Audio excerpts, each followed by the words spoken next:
গাছটি দেখেন, কি সুন্দর চমৎকার একটি গাছ।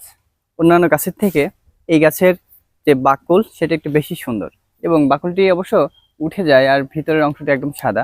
এই গাছের নাম হচ্ছে ইউক্যালিপটাস। এত সুন্দর একটি গাছ তবু আমাদের প্রকৃতির জন্য খুবই ক্ষতিকর। কিভাবে ক্ষতি করে সেটি হচ্ছে, এই গাছ মাটি থেকে যে পরিমাণ পানি শোষণ করে তার ফলে আশপাশের গাছ আর পানি পায় না। আপনি জেনে খুব অবাক হবেন, মাটির গভীরের প্রায় 50 ফুট নিচ থেকে এ পানি সংগ্রহ করে, সেটি আবার আকাশে উড়িয়েও দেয়। আবার আরেকটা মজার ঘটনা শুনেন, সেটা হচ্ছে এই প্রকৃতিতে যতগুলা গাছ আছে সেই সব গাছগুলাই কিন্তু বাতাসে অক্সিজেন দেয়। সেই অক্সিজেন গ্রহণ করে আমরা বেঁচে থাকি।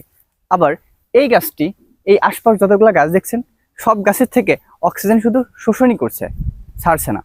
তাই প্রকৃতির জন্য এই গাছটি খুবই ক্ষতিকর। তবে কিছু কিছু বিশেষজ্ঞের মতে জানা যায় এই গাছের পাতা শুকিয়ে গুঁড়া করে রেখে দিলে বা সেটা পরবর্তীতে ঠান্ডা, কাশি, জ্বর এই সময় খেলে হয়তোবা এগুলো ভালো হয়। তবে অবশ্যই আপনার বিশেষজ্ঞের পরামর্শ নিয়ে তারপর ব্যবহার করতে হবে।